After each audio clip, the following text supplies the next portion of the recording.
নমস্কাৰ, মই প্ৰণতি শইকীয়াই মোৰ প্ৰণতি ডায়েৰী চেনেললৈ আপোনালোক সকলোকে স্বাগতম জনাইছোঁ। আজি মই ক'বলৈ লৈছোঁ আমাৰ মানৱ শৰীৰত থকা 7 চক্ৰ হিলিং কৰা ব্ৰেচলেটৰ বিষয়ে। 7 চক্ৰ হিলিং কৰিব পৰা ব্ৰেচলেট পায়, 7 চক্ৰ ব্ৰেচলেট বুলি কয়। মই আগৰ ভিডিঅ'ত দিছোঁ আমাৰ মানৱ শৰীৰত থকা 7 চক্ৰ 7টা চক্ৰৰ বিষয়ে।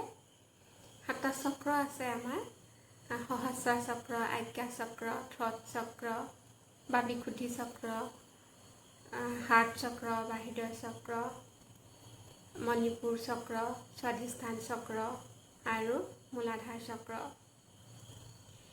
এই চক্ৰসমূহৰ প্ৰত্যেকৰে নিজৰ নিজৰ ৰং থাকে। তেনেকৈ সহস্ৰ চক্ৰৰ ৰং হৈছে বেঙুনীয়া কালাৰ।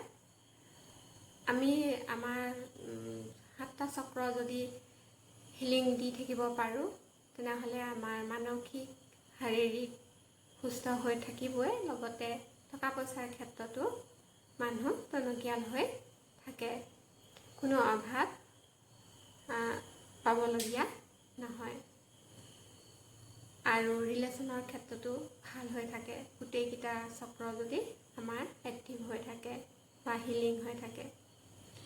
এই 7 চক্ৰ ব্ৰেচলেট কয় এইডাল ব্ৰেচলেট মানুহে ব্যৱহাৰ কৰিলে, পৰিধান কৰি থাকিলে মানে আমাৰ 7টা চক্ৰ হিলিং হৈ থাকে।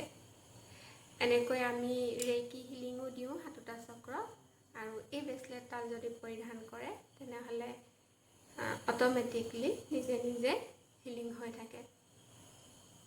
ইয়াতো 7টা কালাৰ আছে প্ৰত্যেকটো চক্ৰত। এইটো হৈছে বেঙুনীয়া কালাৰ সহস্ৰ চক্ৰৰ বাবে, আৰু এইটো হৈছে ডাঠ নীলা আজ্ঞা চক্ৰৰ বাবে, এইটো হৈছে পাতল নীলা বিশুদ্ধি চক্ৰৰ বাবে, আৰু এইটো হৈছে সেউজীয়া হাৰ্ট চক্ৰৰ বাবে, আৰু এইটো হৈছে মণিপুৰ চক্ৰৰ বাবে হালধীয়া, আৰু এইটো হৈছে কমলা স্বাধিষ্ঠান চক্ৰৰ বাবে, আৰু এইটো হৈছে ৰঙা ৰঙৰ মূলাধাৰ চক্ৰৰ বাবে। এই চক্ৰসমূহ ক'ত ক'ত অৱস্থিত মই আগৰ ভিডিঅ'ত দিয়া আছে।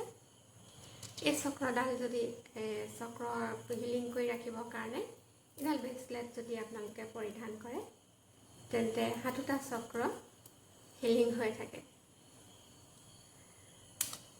আপোনালোকে ভিডিঅ' দিছোঁ মই, লগতে ভিডিঅ' চাওক, আৰু ভিডিঅ'টো চালে মানে আৰু ভালদৰে বুজি পাব।